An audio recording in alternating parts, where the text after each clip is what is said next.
Chers étudiants, chères étudiantes, bienvenue à ce premier moment didactique relatif à la thermothérapie. Permettez-moi tout d'abord de me présenter. Je m'appelle Kautsar Feta, je suis kinéphysiothérapeute et professeur à l'Institut Averroès Plus Marrakech.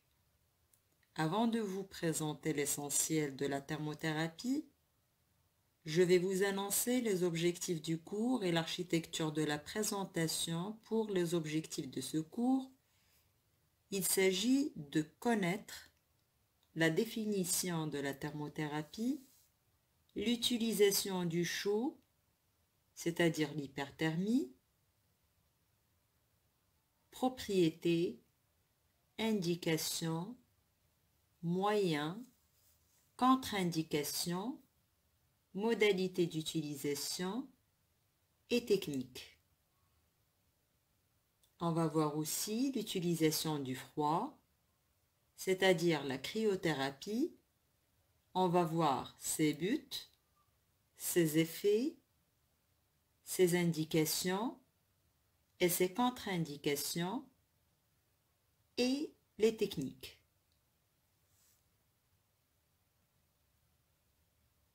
La thermothérapie est une technique de physiothérapie qui emploie la chaleur dans le traitement de la douleur, en particulier musculaire. La thermothérapie est la thérapie par des agents thermiques chauds ou froids. La chaleur ou bien l'hyperthermie, c'est la chaleur sur des zones localisées et utilisées pour réduire les contractions et les tensions musculaires, stimuler le système immunitaire ou augmenter le tonus en évacuant le stress. L'hyperthermie est aussi préconisée en cas d'arthrite ou de rhumatisme. Indiquée en cas de céphalée, de lombago, douleur de dos, de l'abdomen, raideur musculaire, torticolis et rhumatisme. En cas de froid, le traitement par l'application de froid, c'est-à-dire la cryothérapie, est lui préconisé lors de contusions, élongations, déchirures et douleurs articulaires. Il réduit le gonflement en diminuant l'afflux sanguin dans la zone.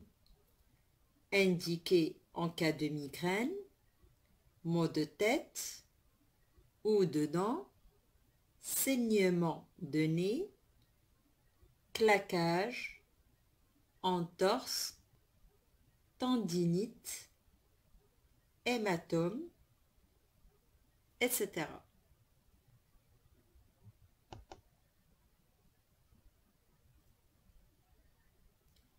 Dans quel cas on utilise l'hyperthermie? Le chaud peut être obtenu par des dispositifs superficiels ou par des techniques agissant en profondeur, comme les ondes électromagnétiques ou sonores. Les propriétés de la chaleur, c'est la vasodilatation locale et donc c'est la meilleure oxygénation, augmentation du métabolisme cellulaire, ce qui favorise la cicatrisation, effet antalgique par stimulation de récepteurs thermosensibles, relâchement des spasmes musculaires, ce qui contribue également à l'effet antalgique, et l'augmentation de l'élasticité des tissus. Pour avoir pleinement ces effets, il faut augmenter la température cutanée d'au moins 3 degrés Celsius, tout en restant dans une fourchette physiologique. À partir de 45 degrés Celsius, la douleur apparaît, puis les brûlures à 50 degrés Celsius. L'hyperthermie est indiquée dans la gestion des phénomènes subaigus et chroniques, soit au moins 48 heures après un traumatisme ou une chirurgie. Indiqué en cas d'arthrose, en dehors des phases aiguës, de contractures musculaires, d'atteinte ligamentaire et tendineuse chronique, avant ou en parallèle des exercices de kinésithérapie et à la préparation à un exercice physique. Quels sont les moyens d'obtention de la chaleur? Cette chaleur peut être obtenue par différents principes. Le rayonnement, qui permet un échauffement des tissus superficiels jusqu'à 2 centimes en profondeur. Il est obtenu par l'utilisation de lampes infrarouges, ce qui permet d'échauffer de larges zones. La conduction. Le transfert de chaleur par conduction se fait par contact entre une source de chaleur et le tissu à échauffer. Cette source de chaleur peut être un objet, bouillotte, hot pack, compresse chaude. Les hot packs remplis de gel sont souvent utilisés car ils se mettent rapidement à température au micro-ondes et s'adaptent ensuite facilement à la forme de la zone à traiter. Pour être efficace, la température de la bouillotte ou du hot pack doit être de 39 à 40 degrés Celsius. Pour limiter les risques de brûlure, il est commandé de l'envelopper ensuite dans un tissu peu épais, idéalement humide. Un bain chaud, et on va voir ça en hydrothérapie ou bien en hydrobalnéothérapie. Une pommade chauffante, ce qui permet de masser en même temps la zone concernée. Et des cataplasmes d'argile chaude, ou bien ça s'appelle l'algothérapie. La conversion. La chaleur est produite par des ondes électromagnétiques ou sonores, ce qui permet un échauffement des tissus en profondeur. Et on va voir ça aux ultrasonothérapies et électrothérapies. Les contre-indications de l'hyperthermie. Contre-indiquées en phase aiguë de l'inflammation, processus infectieux, processus tumoral, plaies cutanées, saignement et troubles de la coagulation. Les modalités d'utilisation.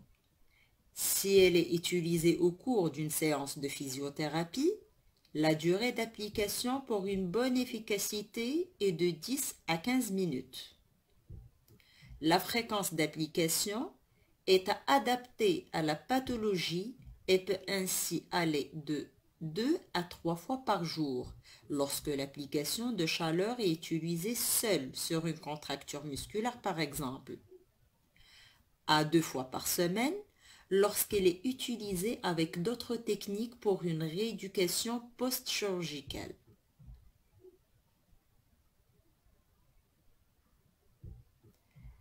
La chaleur permettant notamment d'oxygéner et d'améliorer l'élasticité des tissus. Elle est très souvent utilisée en début de séance, en parallèle de la kinésithérapie passive, massage et étirement, ou avant les exercices de kinésithérapie active.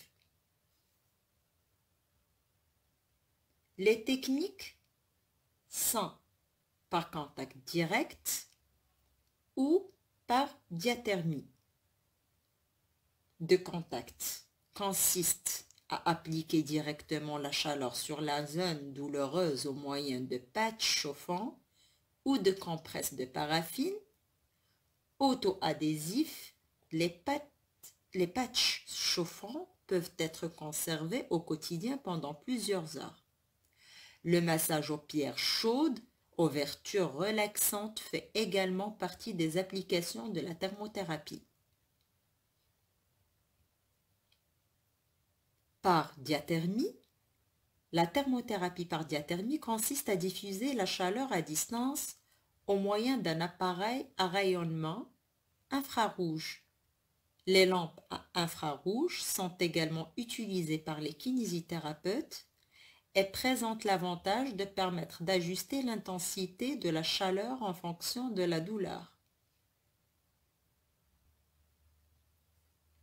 L'utilisation du froid ou la cryothérapie ou l'exploitation à des fins thérapeutiques des effets physiologiques de la baisse de température des tissus. On peut utiliser en pratique des cold packs contenant un gel cryogénique, mais il existe également d'autres méthodes comme la cryothérapie compressive, à air froid, gazeuse, hyperbare ou par chambre froide. Les buts de la cryothérapie, c'est diminuer la température cutanée et entraîner des modifications physiologiques qui permettent de soulager la douleur en cas de blessure, tendinite, entorse, lésions musculaires et d'améliorer la circulation sanguine pour réduire les œdèmes et de favoriser l'oxygénation des muscles pour accélérer la récupération. Les effets du froid. La relaxation musculaire et levée des spasmes. Ralentissement du métabolisme. Action anti-inflammatoire. Vasoconstriction. Diminution de l'apparition des œdèmes et diminution de la douleur. La cryothérapie est indiquée en cas de rhumatisme inflammatoire, la spondylarthrite ankylosante ou bien l'SPA, rhumatoïde, en cas d'arthrose, de polyarthrite rhumatoïde, ostéoporose, discopathie, arthrose cervicale chronique, inflammation périarticulaire, c'est-à-dire des structures périarticulaires, capsulite rétractile, maladie de Parkinson, psoriasis, fibromyalgie, spasticité musculaire, neurodermite, sclérose en plaques. La cryothérapie réduit la spasticité et entretient la souplesse musculo-articulaire.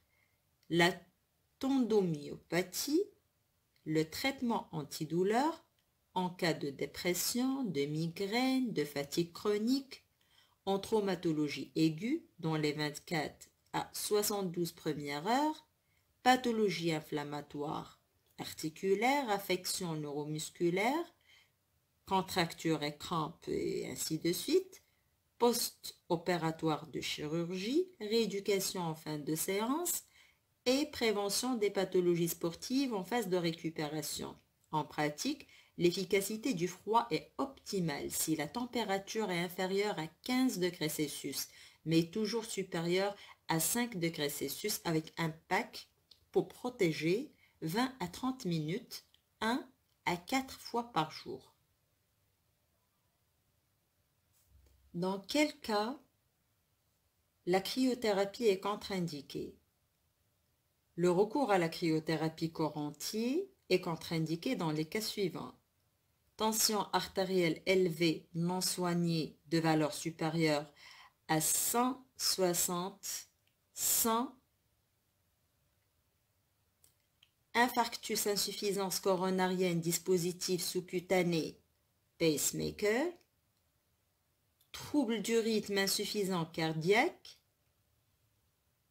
artériopathie micro-angiopathie, thrombose veineuse profonde et phlébite, polyneuropathie et troubles de la sensibilité, maladie rénale et de la vessie, affection intercurrente non stabilisée, en cas d'infarctus du myocarde de moins de 6 mois AVC embolie pulmonaire, en cas d'insuffisance circulatoire, d'affection respiratoire, en cas d'asthme ou bronchopneumopathie, angine de poitrine,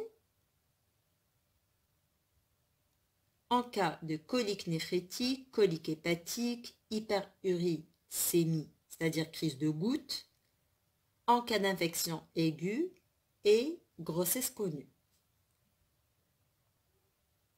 Les techniques de cryothérapie.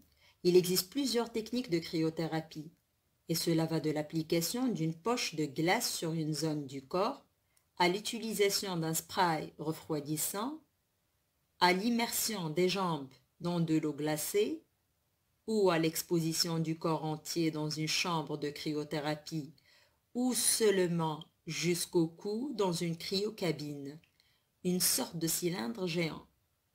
Dans tous les cas, même si l'action est plus ou moins ciblée ou plus ou moins forte, le principe reste le même. Utiliser un froid intense pouvant aller de moins 110 degrés Celsius à moins 140 degrés Celsius pour provoquer un choc thermique.